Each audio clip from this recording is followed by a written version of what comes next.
जैसा कि हम सब जानते हैं, जब कोई वस्तु किसी प्लेन पे गति करता है, समतल पे गति करे, तो किसी क्षण इसके पोजीशन को p को आप लोग x और y कोऑर्डिनेट से दिखाते हैं। क्लियर है ना? इसका जो कोऑर्डिनेट होगा वो x और y होता है और ये ओरिजिन O के रेस्पेक्ट में इसका जो पोजीशन वेक्टर आता है उसको हम लोग r वेक्टर से शो करते हैं, दिखाते हैं। ये तो कहाँ करते हैं आप लोग? सिंपल कार्तिक निर्देशांक पद्धति की अगर बात करें तो, कार्टेशियन कोऑर्डिनेट सिस्टम की अगर बात करते हैं तब के केस में आप ऐसा दिखाते हैं। अब अगर मैं ये कहूं कि हमारे पास एक और केस है जिसको मैंने कहते हैं हम लोग plane polar coordinate system, coordinate system. अब अगर प्लेन पोलर कोऑर्डिनेट सिस्टम में इसी पॉइंट P को शो करना है तो इसके लिए हम लोग ये वाला एंगल लेते हैं, एक एंगल ले लेते हैं आप थीटा। ये क्या करता है? किसी क्षण t पे इस P के पोजीशन को दिखाता है इन टर्म्स ऑफ r और थीटा। तो अगर मैं इसको पोलर कोऑर्डिनेट सिस्टम कहूं तो इस P के कोऑर्डिनेट को, इस P के निर्देशांक को आप लोग r और थीटा लिखेंगे। एक अगर कार्टेशियन कोऑर्डिनेट सिस्टम है तो P के पोजीशन को x और y कहते हैं और उसी P के पोजीशन को पोलर कोऑर्डिनेट सिस्टम में r और थीटा कहते हैं। एक लॉजिक आएगा, क्या ये दोनों रिलेट होने चाहिए?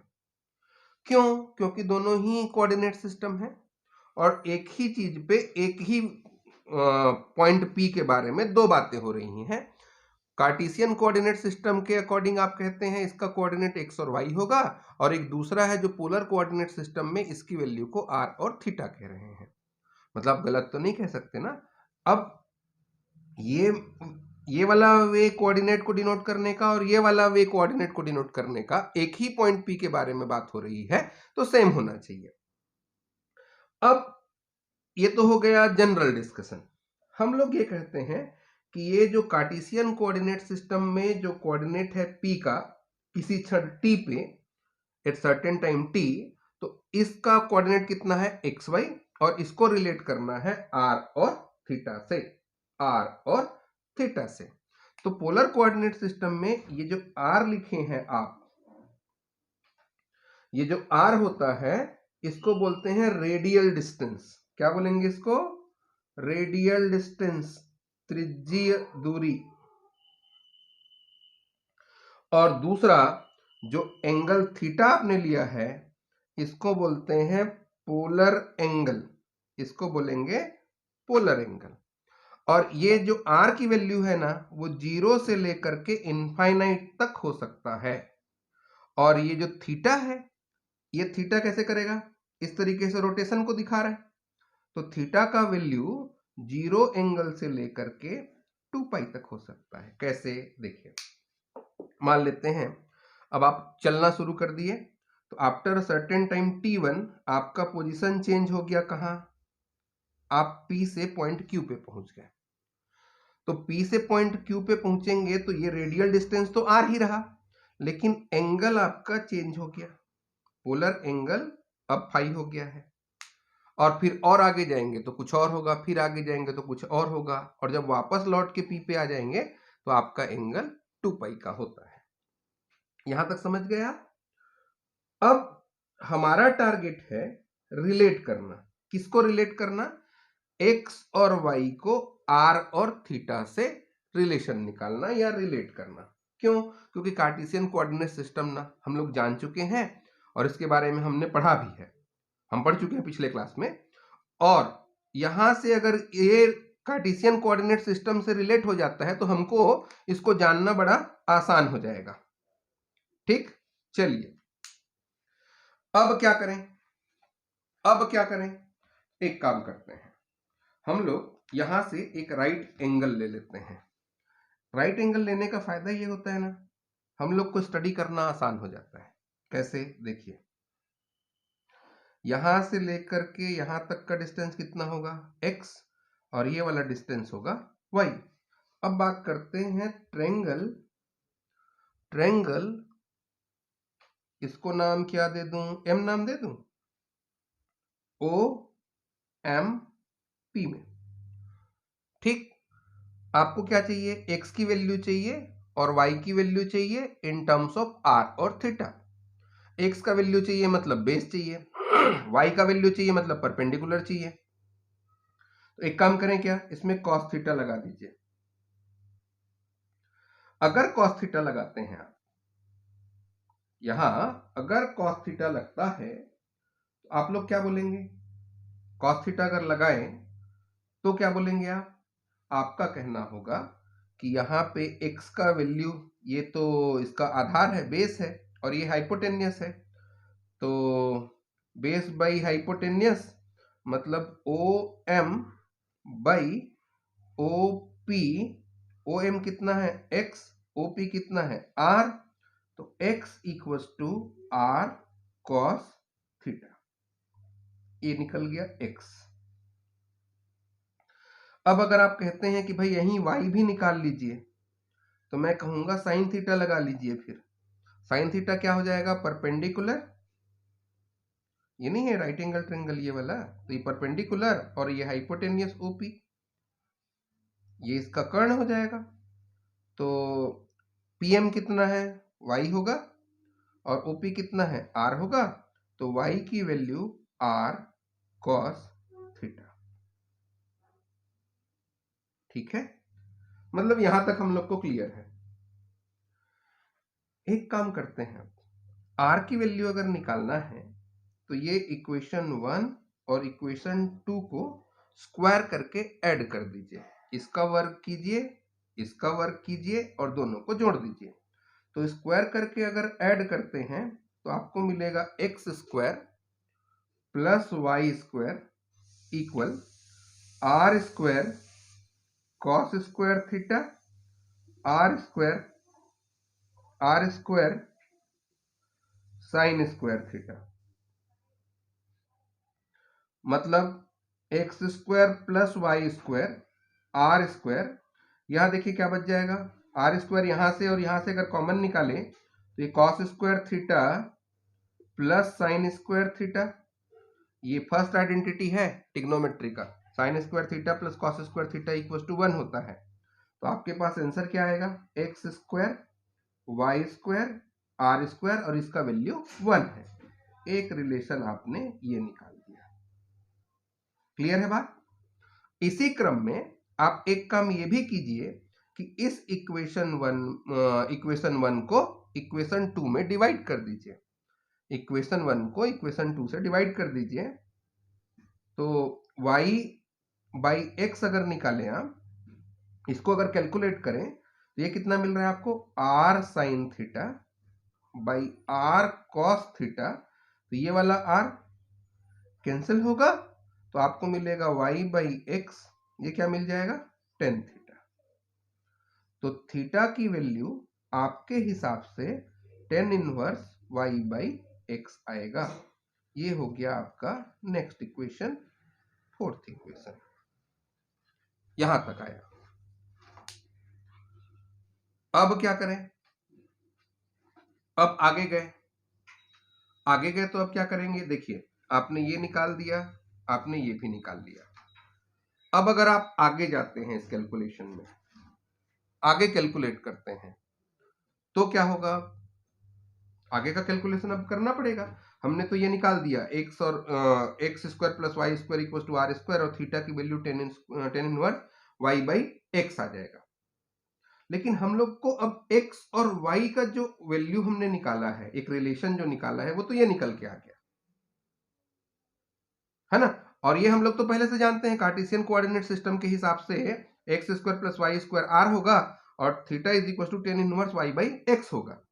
लेकिन अब हम लोग चाहते हैं ये जो इक्वेशन का फॉर्मेशन है आर और थीटा के टर्म पे आए। ठीक है, आर और थीटा के टर्म पे आप इस एक्स वाई को और इस थीटा को लिखना चाह रहे हैं, तो क्या करें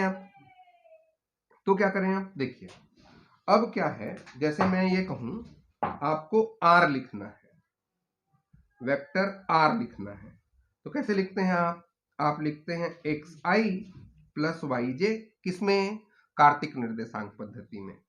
यहां क्या लिखेंगे आप इसको, फिर पोलर कोऑर्डिनेट सिस्टम में इसका मान कितना होगा जी, एक्स का मान कितना लिखे हैं आप, आर कॉस थीटा, ये हो जाएगा r cos theta i, clear है। और y का वैल्यू कितना लिखेंगे आप, y साइन थीटा जे, तो ये यूनिट वेक्टर i और j आ रहे हैं, ठीक है। i और j कहां पे यूज करते हैं आप, कार्टेशियन कोऑर्डिनेट सिस्टम में, लेकिन यहां तो i और j नहीं कह सकते ना आप पोलर कोऑर्डिनेट सिस्टम में, क्यों नहीं कह सकते, देखिए भाई, अब मैंने क्या कहा, ये रोटेशन के डायरेक्शन को दिखाता है ऐसे, तो रोटेशन के डायरेक्शन को दिखाता है, तो हम लोग एक्स डायरेक्शन और वाई डायरेक्शन की बात नहीं कर रहे हैं अभी। तो एक चीज और समझिए आप, हमको एक्स और वाई को आर और थीटा के टर्म पे बता करना है। जैसे आपने आई और जे कहा था, एक्स कहने का मतलब आई और वाई कहने का मतलब जे, भाई यूनिट वेक्टर हम लोग एक्स डायरेक्शन पे चलेंगे तो क्या यूज करते हैं, आई। यूनिट वेक्टर अगर वाई डायरेक्शन पे जाते हैं तो क्या यूज करते हैं, जे। जेड डायरेक्शन में जाते हैं तो क्या यूज करते हैं, के। ऑटोमेटिक आपने मान के रखा है। पोलर कोऑर्डिनेट सिस्टम में भी ऐसा एक आइडिया होना चाहिए आपके पास, मतलब आपको दो बातें करनी होगी, इस रेडियस के अकॉर्डिंग चलेंगे तो यूनिट वेक्टर क्या लेना पड़ेगा हमको, मान लेते हैं आर, और अगर मैं कहता हूं आप थीटा के अलोंग चलेंगे तो आपके पास यूनिट वेक्टर आएगा थीटा। क्या बोल रहा हूं मैं, मेरा ये कहना है, जैसे आई कहता हूं तो आप समझ जाते हैं एक्स डायरेक्शन की बात हो रही है, जैसे ही यूनिट वेक्टर जे लिखते हैं आप समझ जाते हैं वाई की बात हो रही है, के लिखते हैं तो आप ये भी समझ जाते हैं कि जेड डायरेक्शन की बात हो रही है। तो प्लेन पोलर कोऑर्डिनेट सिस्टम में भी आप लोग के दो कंपोनेंट हैं, एक रेडियल और एक पोलर। तो रेडियल के लिए यूनिट वेक्टर मान लेते हैं आर है, और पोलर के लिए यूनिट वेक्टर मान लेते हैं थीटा है, मतलब अलोंग एंगल और अलोंग रेडियल, ठीक। ये आर और ये थीटा है, जैसा आई और जे होता है, क्लियर है बात। मतलब आर की वैल्यू अगर आप ये बोलेंगे तो आर और थीटा ऐसे तो निकाल सकते हैं, लेकिन ये आई और जे तो नहीं होना चाहिए ना, आई और जे तो ऑलरेडी कहां पे है, कार्टेशियन कोऑर्डिनेट सिस्टम है। इस आई और जे को आर और थीटा यूनिट वेक्टर से रिप्लेस करने की चलिए कोशिश करके देखते हैं क्या मिलता है। यहां तक आप समझ गए, चलिए अब आप जानते हैं यूनिट वेक्टर कैसे निकालते हैं। यूनिट वेक्टर का फॉर्मूला याद है आप लोग को, इकाई सदिश निकालने का फॉर्मूला कैसे निकालते हैं, आप कहते हैं ये होता है वेक्टर डिवाइडेड बाय उस वेक्टर का मैग्नीट्यूड होता है। चलिए आर वेक्टर कितना है जी, ये देखिए इक्वेशन आपका, यहां लिख दूं आर वेक्टर की value, r cos theta i y sine theta j divided by इसका मैग्नीट्यूड मान लेते हैं आर है। सॉल्व किया, क्या निकल के आ गया, कॉस थीटा आई प्लस साइन थीटा जे। यहां से देखिए ये जो आर है, आर और आर कॉमन निकलेगा, इसके साथ कैंसिल हो जाएगा, आपके पास ये बचेगा। तो यूनिट वेक्टर आर की वैल्यू कितना लिखेंगे आप, यूनिट वेक्टर आर की वैल्यू है कॉस थीटा आई साइन थीटा जे, ये है आपका यूनिट वेक्टर आर। इसको मान लो आप इक्वेशन नंबर 5, ठीक। और ये भी ध्यान रखना, यूनिट वेक्टर वो है जिसका परिमाण एक होता हो। तो इसका परिमाण चेक करके देखिए, तो यूनिट वेक्टर आर का मैग्नीट्यूड निकाल के देखिए, तो इसका अगर मैग्नीट्यूड निकालें यूनिट वेक्टर का, तो ये रूट अंडर ये स्क्वायर मतलब cos square theta plus b square होता है, यानी कि साइन स्क्वायर थीटा, और ये फर्स्ट आइडेंटिटी है आपका टिग्नोमेट्री का, है ना। तो उसके हिसाब से sign square theta plus cos square theta 1 होता है, चेक कर लीजिए।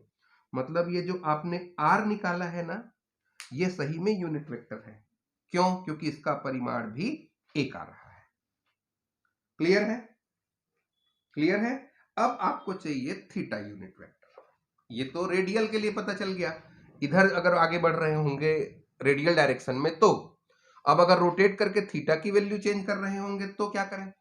तो उसके लिए तो थीटा निकालना पड़ेगा।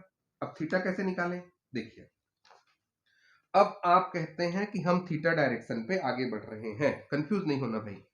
मैं एक काम करता हूं, यहां से इस डायग्राम को आप लोग तो ड्रॉ कर चुके होंगे ना, मैं आपको समझाने के लिए इसको थोड़ा सा हल्का करता हूं। यहां पे आप अब थीटा की वैल्यू चेंज करते हुए आगे बढ़ रहे हैं, ठीक है? ये आपका पॉइंट P है और ये इसका रेडियल कंपोनेंट है, और आप अब इधर आगे बढ़ रहे हैं। तो इस पर्टिकुलर पॉइंट से मैं मान लेता हूं ये डायरेक्शन पे आपका यूनिट वेक्टर थीटा है, और ध्यान ये रखिएगा ये 90 डिग्री है।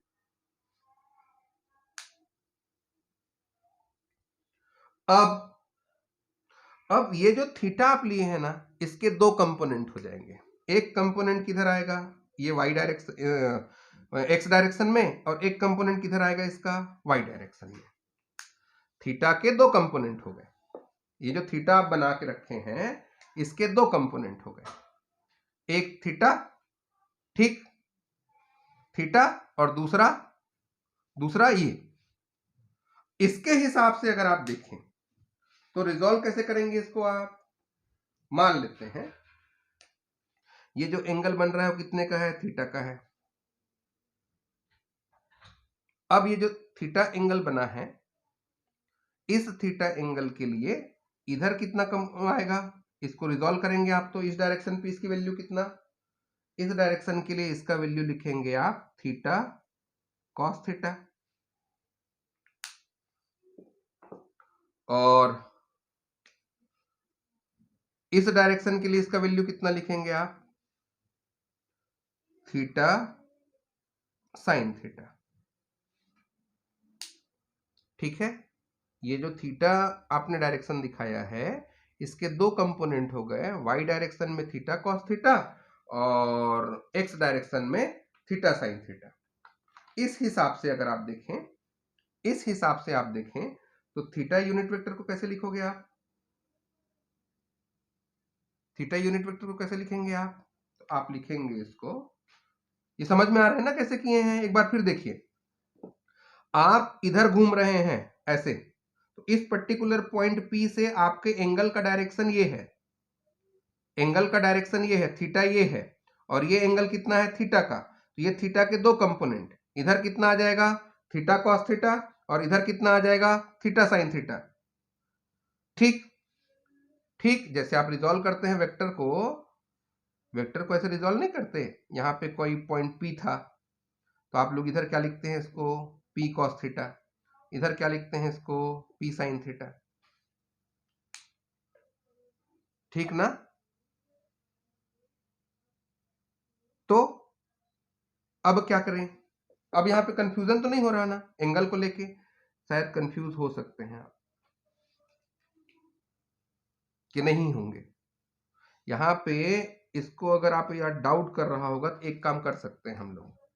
क्या काम कीजिए? देखिए, इसको आप ऐसा समझिए कि यहां से ये जो डायरेक्शन आ रहा है हमारा रोटेशन का डायरेक्शन P दिखा रहा है, ठीक? मतलब थीटा की वैल्यू चेंज हो रही है किस डायरेक्शन में? इस डायरेक्शन में।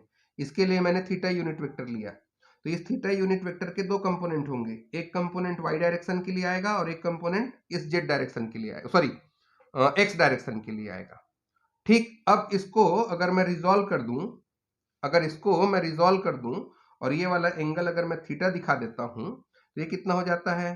P cos थीटा, और ये कितना हो जाता है? P sin theta. P cos theta और P sin थीटा।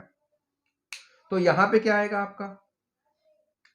यहां पे जो डायरेक्शन आप निकाल के आ रहे हैं, जो डायरेक्शन आप दिखाने की कोशिश कर रहे हैं, वो कितना आएगा? तो एक ये आ गया, इस डायरेक्शन पे आ रहे हैं आप एक्स डायरेक्शन के लिए। एक्स डायरेक्शन के लिए कितना है एंगल? यहाँ पे आप नेगेटिव एक्स डायरेक्शन पे चल रहे हैं, इसके लिए कंपोनेंट कितना है? Theta sine theta. इसके लिए कंपोनेंट कितना है? थीटा कॉस थीटा, ठीक? थीटा कॉस थीटा और थीटा साइन थीटा, ये दो कंपोनेंट आपने लिया है, ये एंगल आपका थीटा है। अब देखिए फिर, अब हम लोग यहां से यूनिट वेक्टर निकालने की कोशिश कर रहे हैं। तो पहले तो थीटा वेक्टर कितना लिखेंगे आप, थीटा के दो कंपोनेंट हो गए ना, तो एक्स डायरेक्शन के लिए कंपोनेंट कितना है, एक्स डायरेक्शन के लिए कंपोनेंट है थीटा साइन थीटा, और एक्स डायरेक्शन है मतलब आई लिखना पड़ेगा, प्लस वाई डायरेक्शन के लिए कितना, थीटा कॉस थीटा, यहां जे लिखना पड़ेगा। लेकिन ध्यान दीजिए, ये जो एक्स कंपोनेंट आपने लिया है वो नेगेटिव डायरेक्शन में है। कंफ्यूजन तो नहीं हो रहा, कंफ्यूजन तो नहीं हो रहा? चलिए, अगर होगा तो आप मेरे को डिस्कस जरूर करेंगे, मेरे को बताएंगे जरूर। अब यहां से अगर मैं थीटा यूनिट वेक्टर निकालूं तो यूनिट वेक्टर निकालने का फॉर्मूला ये है, थीटा यूनिट वेक्टर निकालें तो यहां क्या लिखेंगे आप, theta unit vector, vector theta divided by इसका मैग्नीट्यूड।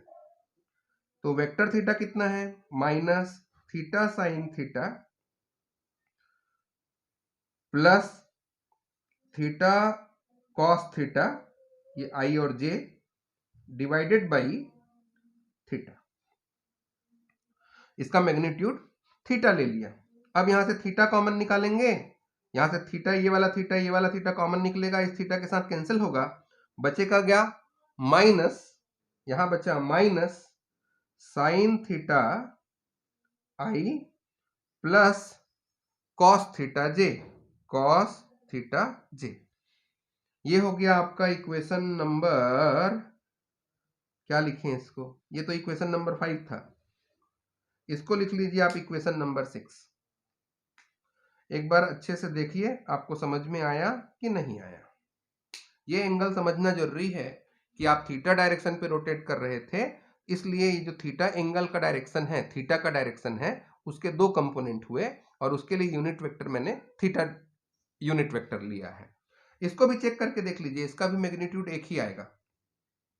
जैसे आपने आर को चेक किया वैसे इसको भी चेक करेंगे, तो ये ए स्क्वायर यानी कि sine square theta plus b square cos square theta, sine square theta plus cos square theta equal to 1 होता है, इसलिए थीटा यूनिट वेक्टर का भी मैग्नीट्यूड एक ही होगा। इससे ये प्रूव हो गया कि ये आर यूनिट वेक्टर जो रेडियल डायरेक्शन पे आप निकाले हैं ना, आर की दिशा में जो निकाले हैं ना, वो इकाई सदिश है, और थीटा की दिशा में जो निकाले हैं ना वो भी इकाई सदिश है।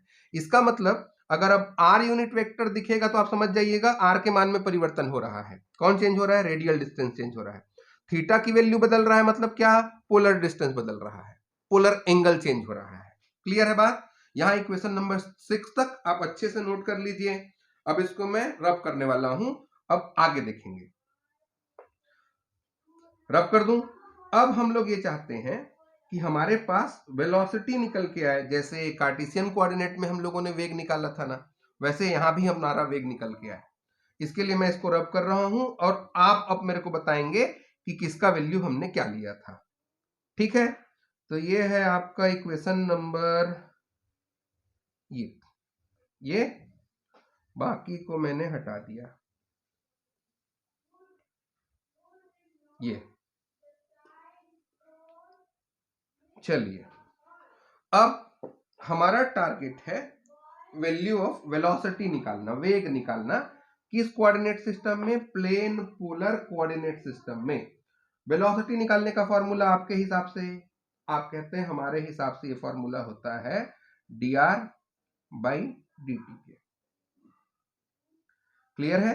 अब d बाई dt, r का वैल्यू बताइए कितना था जी, r का वैल्यू कितना निकाले थे आप, ये जो यूनिट वेक्टर r था, xi प्लस yj, और x की वैल्यू r cos थीटा रखे थे और y की वैल्यू sin थीटा रखे थे, तो ये हो जाएगा r cos theta plus r sin theta. अब इसके बाद अगर इसको आप डिफरेंशिएट करेंगे तो r की वैल्यू चेंज कर रहे हैं ना, r की वैल्यू चेंज कर रहे हैं, तो इसका डिफरेंशिएशन होगा फिर इसका भी, तो इसको क्या लिख सकते हैं, d by d t r cos theta i plus i है ना, और ये j था, plus d by d t r sine theta j. अब अगर इसको डिफ्रेंशिएट करें तो पहले इसका होगा, ये कितना आ जाएगा, D r by d T cos theta, ठीक है, प्लस आर। अब कॉस थीटा का करेंगे तो कितना होगा, कॉस थीटा को अगर डिफ्रेंशिएट करें तो यहां ये कॉस का हो गया माइनस आर साइन थीटा और D theta by d T, फिर प्लस अब क्या करें, अब इसका भी इसी तरीके से करेंगे, इसके साथ पूरा का पूरा ऐसा ब्रैकेट क्लोज करिए और यहां आई यूनिट वेक्टर दे दीजिए, ठीक, प्लस इसके साथ करेंगे तो ये जे यूनिट वेक्टर दे देते हैं, आर का होगा तो कितना आएगा, D r by d T sign theta, plus ये प्रोडक्ट में था ना इसलिए, फिर D by d T sine theta है तो आर साइन थीटा का कितना लिखेंगे आप, cos theta D theta by d T, ये आया।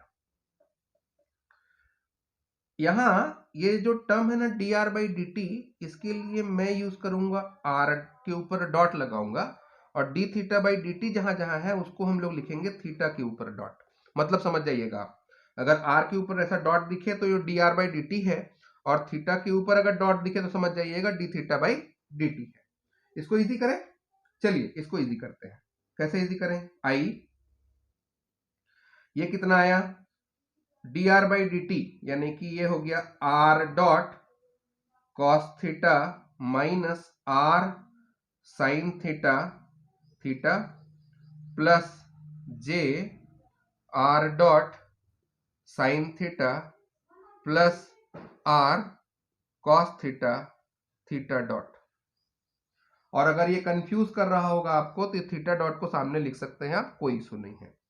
चलिए अब इस इक्वेशन को इजी करिए, सॉल्व करिए। इसको सॉल्व कैसे करें, एक काम कीजिए ना, ये जो इक्वेशन आपने लिया है आर वाला टर्म उसको एक साथ ले लीजिए। आर वाला टर्म कौन कौन सा है भाई देखिए तो, ये वाला है आर वाला टर्म और ये वाला है आर वाला टर्म, इसके साथ आई है इसके साथ जे है। एक काम करूं, आर डॉट ले लेते हैं, ये हो जाएगा कॉस थीटा आई प्लस साइन थीटा जे, चलेगा। आई और जे का काम केवल डायरेक्शन दिखाने का है, ये आई मतलब एक्स, जे मतलब वाई, आप अच्छे से जानते हैं। अब प्लस इसको ले लेते हैं, किसको ले लेते हैं, आर थीटा डॉट को। आर थीटा डॉट यहां कितना आएगा, माइनस साइन थीटा और माइनस साइन थीटा आई और यहां हो जाएगा plus cos theta j. Clear है, क्लियर है। ये निकल के आया आपका वेलोसिटी v, ये वेलोसिटी है। इस वेलोसिटी में ये cos theta i plus sine theta j, इसको बोलते हैं आप यूनिट वेक्टर r, और minus sine theta i cos theta j को आप बोलते हैं थीटा। एक काम कीजिए, इक्वेशन 5 और 6 से इक्वेशन नंबर 7 पे वैल्यू रखिए, आपको क्या मिलेगा, r dot r unit vector plus r theta dot theta unit vector. देखिए वेलोसिटी आप लोग जब उसमें लिखते थे, किसमें, कार्टेशियन कोऑर्डिनेट सिस्टम में, वेग को कैसे लिखते थे आप, v इज vxi और vyj, याद है आपको। और इसको बोलते थे एक्स डायरेक्शन में हमारा वेग है और वाई डायरेक्शन में हमारा वेग है। इसी इक्वेशन को जब आप प्लेन पोलर कोऑर्डिनेट सिस्टम में लिख रहे हैं तो ये ऐसा आ गया, देखिए r unit vector r direction के लिए और थीटा यूनिट वेक्टर थीटा में चेंजेस के लिए। क्लियर है, क्लियर है। अब यहां पे ये जो आर डॉट है इसको हम लोग क्या लिखे, यहां जैसे यहां वी एक्स लिखे थे आप, इसको हम लोग कहते हैं, ये है v r is equal to r dot, ठीक। और एक है v theta is equal to r theta dot. इसको बोलते हैं angular component of the velocity, और इसको बोलेंगे radial component of the velocity. और इसको अनुप्रस्थ घटक कहते हैं और इसको कोणीय घटक कहते हैं, ठीक। वी आर और वी थीटा, ठीक है। एक्सेलरेशन वाले पार्ट को हम लोग अगले लेक्चर पे डिस्कस कर लेंगे, ठीक। यहां तक आप देख लीजिए, अगला लेक्चर काफी छोटा वीडियो बनेगा, तो इसको देखिए और अच्छे से समझने की कोशिश कीजिए। और इस डायग्राम पे अगर डाउट है तो आप मेरे से डिस्कस कर सकते हैं, ठीक। Thank you.